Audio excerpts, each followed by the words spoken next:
ರೀ ನೋಡಿದ್ರ ಸಾವಿತ್ರಿ ಅವರು ಒಬ್ರೇ ನಿಂತು ಮಗಳನ್ನ ಚೆನ್ನಾಗಿ ಓದಿಸಿ ಒಳ್ಳೆ ಮನೆಗೂ ಸೇರ್ಸಿದ್ದಾರೆ. ಹೌದಮ್ಮ, ಅವ್ರ ಪಟ್ಟ ಕಷ್ಟಕ್ಕೆ ಅವ್ರಿಗೆ ಒಳ್ಳೆ ಫಲನ ಸಿಕ್ಕಿದೆ. ವಕ್ರತುಂಡ ಮಹಾಕಾಯ ಕೋಟಿ ಸೂರ್ಯ ಸಮಪ್ರಭಾ ನಿರ್ವಿಘ್ನಂ ಕುರು ಮೇ ದೇವ ಸರ್ವಕಾರ್ಯೇಷು ಸರ್ವದಾ ಕಲ್ಯಾಣಾದ್ಭುತಗಾತಾಯ ಕಾಮಿತಾರ್ಥ ಪ್ರದಾಯಿನೇ ಶ್ರೀಮದ್ ವೆಂಕಟನಾಥಾಯ ವೆಂಕಟೇಶಾಯ ನಮೋ ನಮಃ. ಹರೇ ನಮಃ ಪಾರ್ವತೀಪದೇ ಹರ ಹರ ಮಹದೇವ. ನೀವ್ ಈ ತರ ಬಡ್ಕೊಳ್ಳೋದ್ ನೋಡ್ತಾ ಇದ್ರೆ ದೇವಾನು ದೇವತೆಗಳೇ ಕೆಳಗ್ ಬರ್ಬೇಕಿತ್ತು. ಆದ್ರೆ ನೀವು ಕೊಡೋ ಕಾಟನ್ ತಡ್ಕೊಳಕ್ಕಾಗ್ದೆ ನನ್ನನ್ನು ಕಳಿಸ್ಬಿಟ್ಟು ಅವ್ರು ಅಲ್ಲೇ ಉಳ್ಕೊಂಡ್ಬಿಟ್ರು. ಈಗ ಮೇಲಿಂದ ನನ್ನನ್ನು ನೋಡಿ ನಗ್ತಾ ಇರ್ತಾರೆ. ಅಪ್ಪ ಪರಮಾತ್ಮ, ಗೊತ್ತಿದ್ದೋ ಗೊತ್ತಿಲ್ದೇನೋ ಈ ಮುಗ್ಧೆ ಆಡ್ತಿರೋ ಮಾತನ್ನ ನೀನು ನಂತರನೇ ಹೊಟ್ಟೆಗೆ ಹಾಕೊಂಡ್ಬಿಡಪ್ಪ. ದಯವಿಟ್ಟು ಕ್ಷಮಿಸು ಪರಮಾತ್ಮ. ನೀನೇ ಕೊಟ್ಟಿರೋ ಈ ಹೆಂಡತಿ ಬಹಳ ಒಳ್ಳೆಯವಳು. ಗೋವಿಂದ ಗೋವಿಂದ. ಎಷ್ಟ್ ಕೈ ಮುಗಿದ್ರೆ ಏನ್ರಿ ಬಂತು? ಮಗಳನ್ನ ಒಂದ್ ಒಳ್ಳೆ ಮನೆ ಕೊಡಕ್ ಆಗ್ಲಿಲ್ವಲ್ಲ ನಿಮ್ ಕೈಯಲ್ಲಿ? ಅಯ್ಯೋ, ಅದ್ ನನ್ನ ಕೈಲೆಲ್ಲ ಇದೆ, ಎಲ್ಲ ಗೋವಿಂದನ ಇಚ್ಛೆ. ಅಪ್ಪ ಅಮ್ಮ. ಅಯ್ಯೋ ಮಗಳೇ, ಏನೈತೆ ಇದಕ್ಕಿದ್ದಾಗೆ? ಏನೇ ಹೇಳ್ದೆ ಕೇಳ್ದೆ ಬಂದಿದ್ಯಾ? ಅದು ಇಷ್ಟೊಂದು ಗಾಬರಿ ಆಗಿದ್ಯಾ? ಅಮ್ಮ ಹೇಳ್ಬಿಟ್ಟು ಬರೋದಕ್ಕೆ ಅವಳೇನ್ ಪ್ರೈಮ್ ಮಿನಿಸ್ಟರ್ನೇ?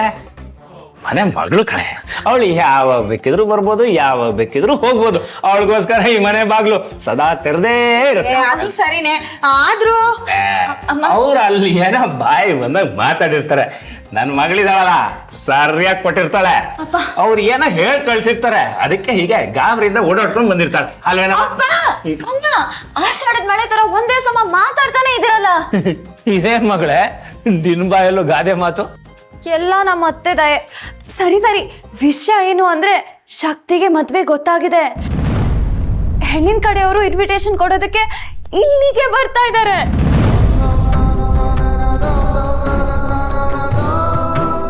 ಗೋವಿಂದ ಗೋವಿಂದ, ಎಲ್ಲ ನಿನ್ನಿಚ್ಛೆ. ಸರಿ, ಈಗ ಅದಕ್ಕೆ ನಾನೇನ್ ಮಾಡ್ಬೇಕು?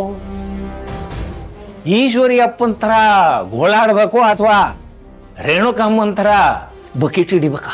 ಅಪ್ಪಾ, ಅವ್ರ ಜೊತೆಗೆ ನನ್ ಗಂಡನು ಬರ್ತಾ ಇದ್ದಾರೆ. ಅದು ದೈವಿಚ್ಛೆ, ಅದಕ್ಕೆ ನಾನೇನಮ್ಮ ಮಾಡ್ಬೇಕು?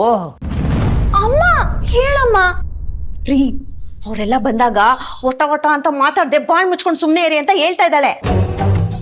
ಆ ಪರಮಾತ್ಮ ಹೆಂಗ್ ಆಡಿಸ್ತಾನೋ ಹಂಗಿರ್ತೀನಿ ಅಷ್ಟೇ.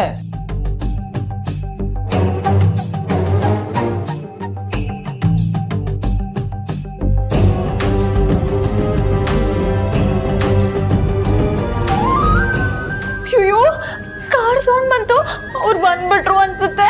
ಅಯ್ಯೋ ಮಗಳೇ, ಇದೇನು ಒಳ್ಳೆ ಹೈದರಾಲಿ ಕೋಟೆ ಮುತ್ಕೆ ಹಾಕಕ್ ಬರ್ತಿರೋ ತರ ಎದುರ್ಕೋತಿದ್ಯಲ್ಲ. ಅಲ್ಲ ಮಗಳೇ, ಮಾರ್ಸೋದಕ್ಕೆ ಯಾಕಮ್ಮ ಇಷ್ಟೆಲ್ಲ ಬಿಲ್ಡಪ್ಪು ಅಂತ? ಬನ್ನಿ ಬನ್ನಿ ಬನ್ನಿ. ರೀ ಸುಮ್ಮನಿರ್ರಿ. ಅಯ್ಯೋ, ಅವ್ರು ಬಂದೇ ಬಿಟ್ರು. ಅಪ್ಪ ಅಪ್ಪ, ನಿನ್ ಮುಂದೆ ಕೈ ಮುಗಿತೀನಪ್ಪ, ನನ್ನಂತೂ ಸಿಕ್ಕಾಕಿಸ್ಬೇಡ. ನನ್ನ ಕೈಲಿ ಏನಿದೆ ಅಮ್ಮ? ಎಲ್ಲ ಗೋವಿಂದನ ಇಚ್ಛೆ. ಅವನ್ ಹೆಂಗ್ ಆಡಿಸ್ತಾನೋ ಹಂಗ ಆಡ್ತಿರ್ತೀನಿ ಅಷ್ಟೇ.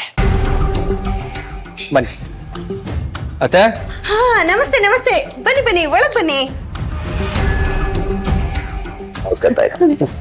ಅಳಿಯಂದ್ರೆ ಚೆನ್ನಾಗಿದ್ದೀರಾ? ನಾನ್ ಚೆನ್ನಾಗಿದ್ದೀನಿ.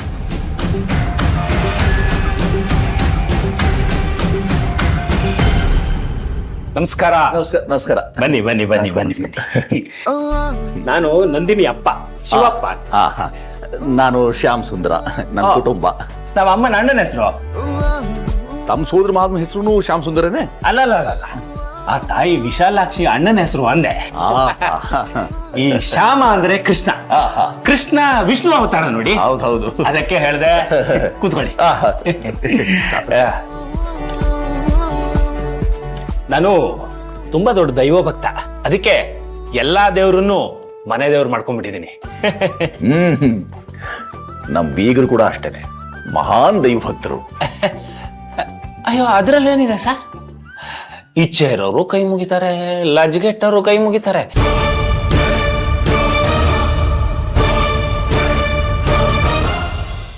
ಅಲ್ಲ, ಹೀಗೆ ಜನರಲ್ ಆಗಿ ಹೇಳಿದೆ ಅಷ್ಟೇ. ಈಗ ನಮ್ಮಪ್ಪ ಶಿವಪ್ಪನ ಮನ್ಸಲ್ಲಿ ಏನಿದೆ ಅಂತ ಯಾರಿಗಾದ್ರೂ ಹೇಳಕ್ಕಾಗತ್ತೆ? ಹೇಳಿ ನೋಡೋಣ. ಆದ್ರೂ ನಮ್ಗೆ ಬೀಗ್ರಷ್ಟೆಲ್ಲ ಜೋರಾಗಿ ಪೂಜೆ ಮಾಡೋದಕ್ಕೆ ಬರಲ್ಲಪ್ಪ. ಏನೋ ಭಗವಂತ ಎಷ್ಟು ಕೊಟ್ಟಿದ್ದಾನೋ ಅಷ್ಟರಲ್ಲಿ ಇದೀವ ಅಷ್ಟೆ. ಒಳ್ಳೇದು. ಕೆಲವು ಸಲ ಹಂಗಿರೋದೇ ಒಳ್ಳೇದು. ಎಷ್ಟರಲ್ಲಿರಬೇಕೋ ಅಷ್ಟರಲ್ಲೇ ಇರಬೇಕು. ಹೌದಪ್ಪ, ನಮಗೆ ನಿಮ್ಮಷ್ಟೆಲ್ಲ ಆಡಂಬರವಾಗಿ ಪೂಜೆ ಮಾಡೋದಕ್ಕೆ ಬರಲ್ಲ. ನಿಮ್ಮ ಅಣ್ಣಂಗೆ ಆ ತಾಯಿ, ಆ ಸ್ತ್ರೀ ಶಕ್ತಿ ಚಾಮುಂಡಿನ ಕಂಡ್ರೆ ಅದು ಏನು ಭಕ್ತಿ! ಅಬಾಬಾಬಾಬಾಬಾಬಾ, ಅವಳನ್ನಂತೂ ಎಷ್ಟು ಚೆನ್ನಾಗಿ ಪೂಜೆ ಮಾಡ್ತೀರಾ. ಗುಣಶೇಖರ್ ಅವರು ಹೇಳೋ ಹಾಗೆ ಅವ್ರ ಮನೆ ದೇವರು ಹೆಣ್ಣೆ, ಕುಲದೇವರು ಹೆಣ್ಣೆ.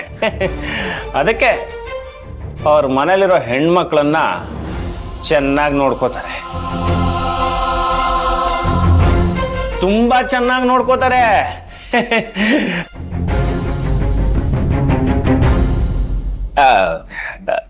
ನೀವ್ ಏನ ಹೇಳಿ ಶಾಮಣ್ಣವ್ರೆ, ನೋಡೋದಕ್ಕೆ 2 ಕಣ್ಣು ಸಾಲಲ್ಲ.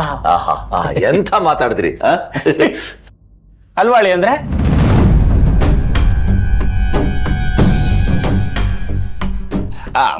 ಆದ್ರೆ ನಮ್ಗೆ ಅದೆಲ್ಲ ಮಾಡೋದಕ್ಕಾಗಲ್ಲಪ್ಪ. ನಮ್ದೇನಿದ್ರು ದೇವ್ರ ನಾಮ ಅದು ಇದು ಹೇಳ್ಕೊಂಡು ವಿಭೂತಿ ಹಾಕೊಂಡು ಈ ಹೆಂಡತಿ ಹೇಳ್ದಾಗ ಕೇಳ್ಕೊಂಡಿರೋದಷ್ಟೇ.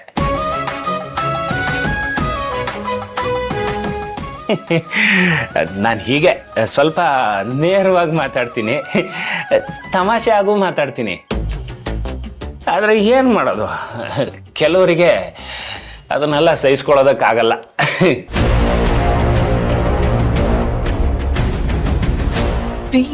ಏನ ದೇವ್ರು ತೋರಿಸಿದ ದಾರಿಲಿ ನಡ್ಕೊಂಡು ಹೋಗ್ತಿರ್ಬೇಕು ಅಷ್ಟೇ. ಹೌದು. ಏನೇ ಬಂದವ್ರಿಗೆ ಕಾಫಿ ಕೀಫಿ ಕೊಡ್ತೀಯ? ಕಾಫಿ ತರ್ತೀನಿ. ಆಗಿದೆಯಮ್ಮ, ನಮ್ದಾಗಿದೆ. ಆಗಿರುತ್ತೆ, ಆಗಿಲ್ದೇ ಇರುತ್ತಾ? ನೀವು ಬಂದಿರೋದು ಎಲ್ಲಿಂದ ಹೇಳಿ? ಗುಣಮಹಾಪ್ರಭುಗಳು ನಿಮ್ಮನ್ನ ತುಂಬಾ ಚೆನ್ನಾಗೇ ಉಪಚಾರ ಮಾಡಿರ್ತಾರೆ. ಅದು ಅಲ್ಲದೆ ಮದುವೆ ಹತ್ರ ಬರ್ತಿದ್ಯಲ್ವಾ, ಅದಕ್ಕೆ ಹೇಳಿದೆ.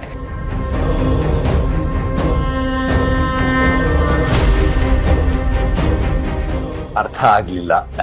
ಅಂದ್ರೆ ಮದುವೆ ವಿಷಯ ಮಾತಾಡ್ತಾ ಒಳ್ಳೆ ಊಟನೇ ಹಾಕಿರ್ತಾರೆ ಅಂದಂದೆ. ಹೌದು. ನಾವು ಹೆಣ್ ಕೊಟ್ಟಿದ್ದೀವಲ್ಲ, ನಮಗೂ ಅನುಭವ ಇದೆ, ಅವ್ರ ಬಗ್ಗೆ ಎಲ್ಲ ಗೊತ್ತಲ್ಲ ನನಗೆ. ಅವ್ರ ಹಾಗೆ ಉಪಚಾರ ಮಾಡೋರು, ಅತಿಥಿ ಸತ್ಕಾರ ಮಾಡೋರು ನಾನು ಈ ಜನ್ಮದಲ್ಲೇ ನೋಡಿಲ್ಲ.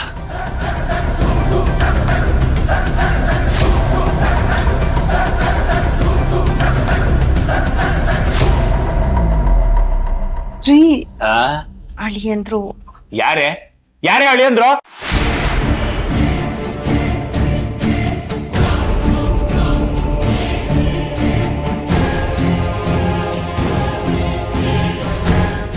ಅಪ್ಪ, ಅವ್ರು ನನ್ನ ಅಳಿಯ ಅಲ್ಲ, ಅಳಿಯನೇ ಅಲ್ಲ.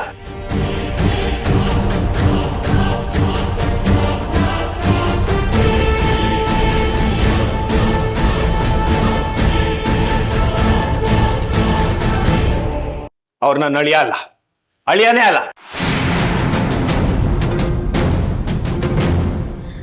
ನನ್ನ ಮಗ ಕಣೆ.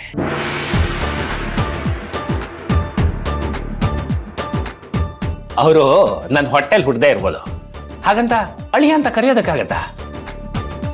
ಅವ್ರು ನನ್ನ ಮಗನೇ. ಭಗವಂತ ಅಳಿಯನ್ ರೂಪದಲ್ಲಿ ಕಳಿಸಿರೋ ಮಗ. ಶ್ರವಣ, ನಾನು ಹೀಗೆ ನೇರವಾಗಿ ಮಾತಾಡ್ತೀನಿ, ತಮಾಷೆಯಾಗೂ ಮಾತಾಡ್ತೀನಿ. ಆದರೆ ಏನು ಮಾಡೋದು, ಕೆಲವರಿಗೆ ತುಂಬ ದೊಡ್ಡ ಸಮಸ್ಯೆ ಆಗ್ಬಿಡುತ್ತೆ. ಅಲ್ಲ, ನಮ್ಮ ಕೈಲಿ ಏನಿದೆ, ಎಲ್ಲ ಭಗವಂತನ ಕೈಲಿರೋದು. ನಾನು ಬರೀ ವಿವೋ ಅಷ್ಟೇ. ವಿವೋ ಹಾಗಂದ್ರೆ ಸರ್? Village officer. ಸರಿ ಸರಿ. ಹಾ, ನನಗೆ ಈ ಊರಲ್ಲಿ ಒಳ್ಳೆ ಹೆಸರಿದೆ. ಜನ ಎಲ್ಲ ತುಂಬ ಗೌರವ ಕೊಡ್ತಾರೆ. ಹೋದ ಮನೆಯಲ್ಲೆಲ್ಲ ಕೂರಿಸಿ ಕಾಫಿ ಕೊಟ್ಟು ಉಪಚಾರ ಮಾಡ್ತಾರೆ. ಆದರೆ ಏನು ಮಾಡೋದು, ಯಾವ ಒಳ್ಳೆತನನೂ ಮಗಳು ವಿಚಾರದಲ್ಲಿ ಪ್ರಯೋಜನಕ್ಕೆ ಬರಲಿಲ್ಲ.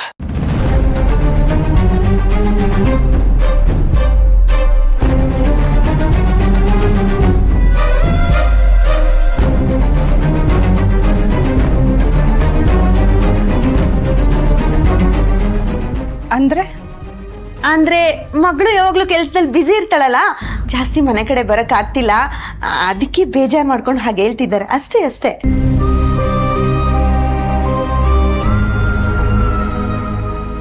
ಅಪ್ಪ, ನನಗೆ ನಿಮ್ಮ ಮಾತು ಅರ್ಥ ಆಗ್ತಿದೆ. ಬೇಜಾರು ಮಾಡ್ಕೋಬೇಡಿ, ಸ್ವಲ್ಪ ತಾಳ್ಮೆಯಿಂದ ಮಾತಾಡಿ. ನನಗೆ ತಾಳ್ಮೆ ಗಿಳ್ಮೆಯಿಂದ ಎಲ್ಲ ಮಾತಾಡೋದಕ್ಕೆ ಬರಲ್ಲ. ಬೇಡ ಅಂದ್ರೆ ಹೇಳ್ಬಿಡು, ಬಾಯಿ ಮುಚ್ಕೊಂಡು ಸುಮ್ಮನೆ ಇದ್ಬಿಡ್ತೀನಿ.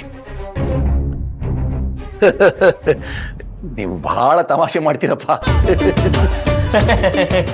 ಹ್ಞೂ ಸರ್, ಈ ಜಗತ್ತೇ ಒಂದು ರಂಗಮಂದಿರ. ಕೆಲವರು ನಗ್ತಾ ನಗ್ತಾ ಮೋಸ ಮಾಡ್ತಾರೆ, ಇನ್ನು ಕೆಲವರು ಕಣ್ಣೀರು ಸುರಿಸ್ತಾ ಯಾಮಾರಿಸ್ಬಿಡ್ತಾರೆ. ಮತ್ತು ಕೆಲವರು ತಾವು ಶ್ರೀಮಂತರು, ಸಂಸ್ಕಾರವಂತರು ಅಂತ ಕತ್ತೆ ಕೊಯ್ದು ಬಿಡ್ತಾರೆ.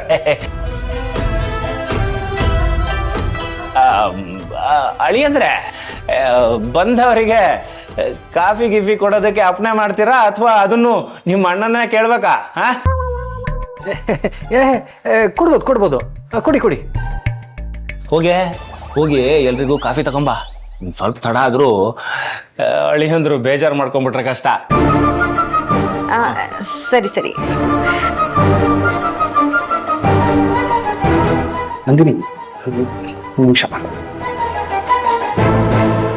ಒಂದು ನಿಮಿಷ ನೋಡಿ ಶಾಮಣ್ಣವ್ರೆ, ನನಗೆ ಈ ಸುಳ್ಳು ಪಳ್ಳು ಎಲ್ಲ ಹೇಳಕ್ ಬರಲ್ಲ. ನಿಜ ಹೇಳ್ಬೇಕು ಅಂತಂದ್ರೆ ನಮ್ಮ ಅಳಿಯಂದ್ರು ಅಪರಂಜಿ, ಅಪ್ಪಟ ಅಪರಂಜಿ. ಯಾರಿಗೂ ಸಿಗಲ್ಲ, ಸಿಗ್ಲೂಬಾರ್ದು. ನೀವು ಮಾತಾಡೋದು ಕೇಳ್ತಿದ್ರೆ ನನ್ಗೆ ಯಾಕೋ ಸ್ವಲ್ಪ ಗಾಬರಿ ಆಗ್ತಿದೆ. ನೀವು ಮನಸ್ಸಲ್ಲಿ ಏನೋ ಇಟ್ಕೊಂಡು ಮಾತಾಡ್ತಿದ್ದೀರಾ ಅಂತ ನಂಗೆ ಅನಿಸ್ತಾ ಇದೆ.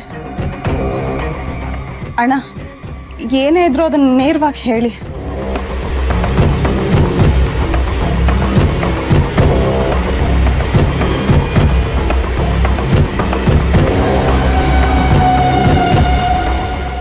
ಏಯ್, ಏನೇ ನಿಮ್ಮಪ್ಪನ ಕೊಬ್ಬು ಜಾಸ್ತಿ ಆಗಿದ್ಯಾ ಹೆಂಗೆ?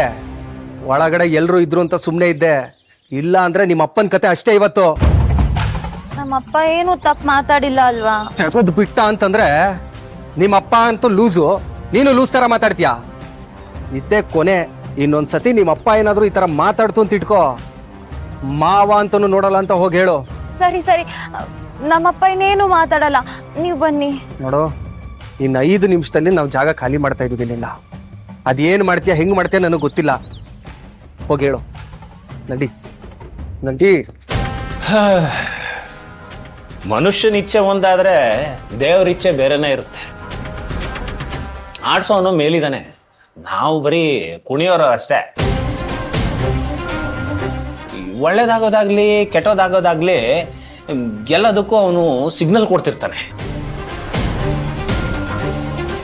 ನಾವು ಅರ್ಥ ಮಾಡ್ಕೋಬೇಕು ಅಷ್ಟೇ.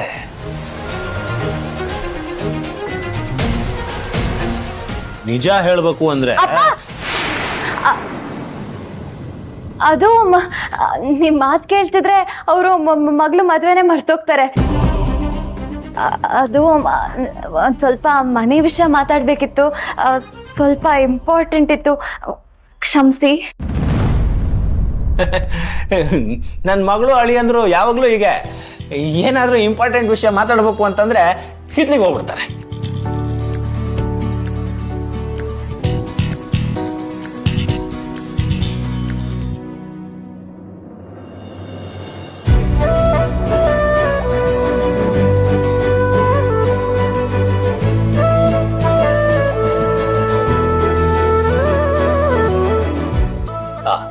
ಹೆಂಗಾದ್ರು ಬರೀ.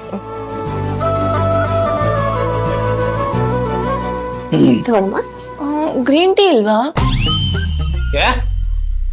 ಗ್ರೀನ್ ಟೀನಾ? ಅವೆಲ್ಲ ನಮ್ಮನೇಲಿ ಇಲ್ಲ. ನಮ್ಮಲ್ಲಿ ಇರೋದು ಬರೀ ನಾರ್ಮಲ್ ಟೀ. ನೀ ಇನ್ನೊಂದ್ಸಲ ಬರ್ತಿಯಲ್ಲ ಅವಾಗ ತರಿಸಿಟ್ಟಿರ್ತೀನಿ.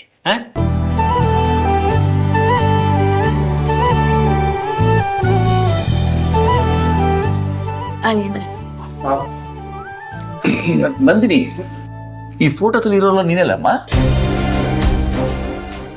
ಹೌದು. ಅವಳದೇ ಅಲ್ಲ, ಅವಳು ಆಡೋದ್ರಲ್ಲಿ ಹಾಡೋದ್ರಲ್ಲಿ ಎಲ್ಲದರಲ್ಲೂ ಫಸ್ಟೇ. ಅವಳು ಏರ್ದಲ್ಲ ಇರೋ ವೇದಿಕೆ ಇಲ್ಲ, ಪಡಿದಲ್ಲ ಇರೋ ಪ್ರಶಸ್ತಿನೇ ಇಲ್ಲ. ಅವಳು ಚಿಕ್ಕವಳಿದ್ದಾಗಿಂದನೂ ಅಷ್ಟೇ ಬಹಳ ಚುರುಕು. ನೋಡ್ದವ್ರಿಗೆಲ್ಲ ಆಶ್ಚರ್ಯ ಸಾರ್, ಇವಳು ನನ್ಗೆ ಹುಡ್ದವಳ ಅಂತ. ಅಲ್ಲ, ನಾನು ಆ ರೀತಿ ಹೇಳಿದ್ದಲ್ಲ. ಅವಳು ತುಂಬಾ ಪ್ರತಿಭಾವಂತಲು. ನಮ್ಮ ವಂಶದಲ್ಲಿ ಅವಳಷ್ಟು ಪ್ರತಿಭಾವಂತರು ಯಾರು ಇಲ್ಲ ಅಂತ ನೋಡಿದ ಜನ ಆಶ್ಚರ್ಯ ಪಡ್ತಿದ್ರು. ಅಪ್ಪ, ಅವರು ಕಾರ್ಡ್ ಕೊಟ್ಟು ಮನೆಗೂ ಬಂದು ಊರಿಗೆ ಹೋಗ್ಬೇಕಪ್ಪ. ಪಾಪ ಲೇಟ್ ಆಗ್ಬಿಡುತ್ತೆ. ನೀವ್ ಪತ್ರಿಕೆ ಕೊಡಿ, ನಾವು ಹೊರಟ್ಬಿಡೋಣ. ತಟ್ಟೆ ಕೊಡಮ್ಮ.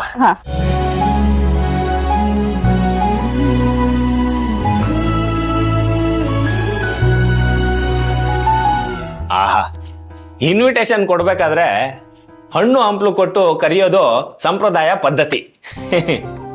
ಗ್ರೇಟ್, ನಿಜವಾಗ್ಲೂ ಇಷ್ಟ ಆಯ್ತು.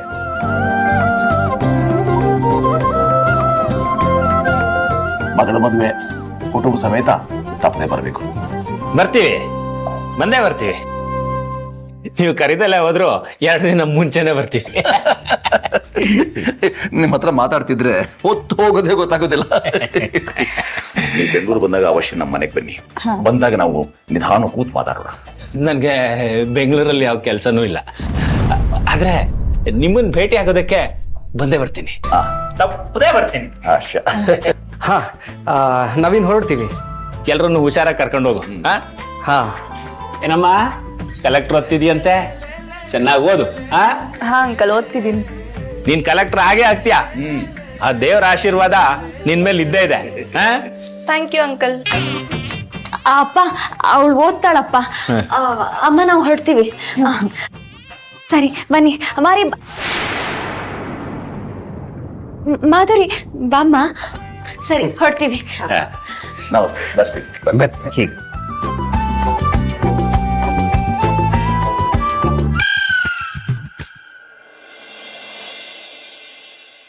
ಬನ್ನಿ. ಹಾ, ಎಲ್ಲ ನೆರವಿನಿಂದ ಸಾಂಗವಾಗಿ ನೆರವೇರ್ತು. ಇನ್ನೇನಿದ್ರು ತಯಾರಿ ಅಷ್ಟೇ. ಎಲ್ಲ ಸುಸೂತ್ರವಾಗಿ ಆಯ್ತಲ್ಲ? ಅಯ್ಯೋ, ಶಮಣ್ಣವ್ರೆ, ನಾನು ನೀವು ಮಾತ್ರ ಸರಳ ಅಂತ ಅನ್ಕೊಂಡಿದ್ದೆ. ನಿಮ್ಮ ಬೀಗರ ಮನೆಯವರಂತೂ ನಿಮಗಿಂತಲೂ ಸರಳ. ಸಂತೋಷ. ಎಷ್ಟು ಚೆನ್ನಾಗಿ ಓದಿದ್ದಾರೆ ಅವರು, ಎಷ್ಟು ಚೆನ್ನಾಗಿ ಬೆರೀತಾರೆ, ಎಂತೆಂಥ ಸ್ಥಾನದಲ್ಲಿದ್ದಾರೆ. ನಂದಿನಿಯರ ಮನೇಲಂತೂ ನಾನು ತುಂಬಾ ಸಂತೋಷ ಪಟ್ಟೆ. ನಾನು ನನ್ನ ನಿವೃತ್ತಿ ನಂತರ ಏನು ಅಂತ ಯೋಚನೆ ಮಾಡಿರಲಿಲ್ಲ. ಇದನ್ನೆಲ್ಲ ನೋಡಿದ ಮೇಲೆ ನಮ್ಮ ಅಂಜನಾನೊಂದು ಒಳ್ಳೆ ಮನೆ ಸೇರಿಸ್ಬಿಟ್ಟು ಇಲ್ಲೇ ನಿಮ್ಮೂರಲ್ಲೇ ಬಂದು ನೆಲೆಗೊಳ್ಬೇಕು ಅಂತ ಯೋಚನೆ ಮಾಡಿಬಿಟ್ಟಿದ್ದೀನಿ.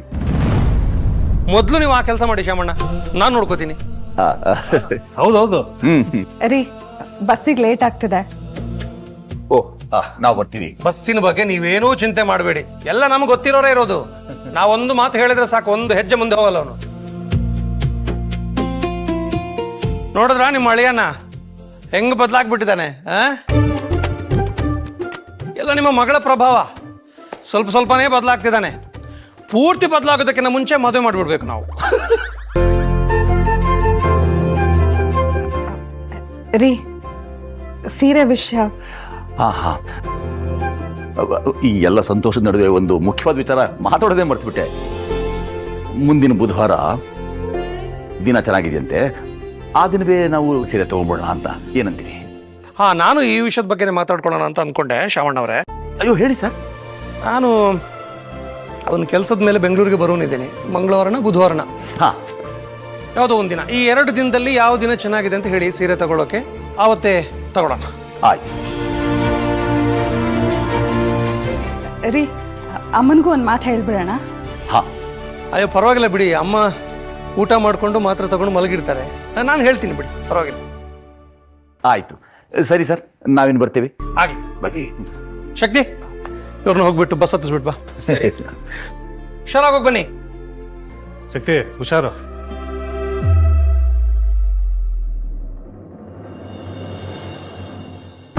ಈ ಜೀವನ ಹಾಳು ಮಾಡ್ಕೊಳ್ತಿರೋ ಹುಡುಗಿ ಹೆಸರು ಏನು ಅಂತ ನೋಡೋಣ. ಜನನಿ. ಜನನಿ ಗೋವಿಂದ ಗೋವಿಂದ.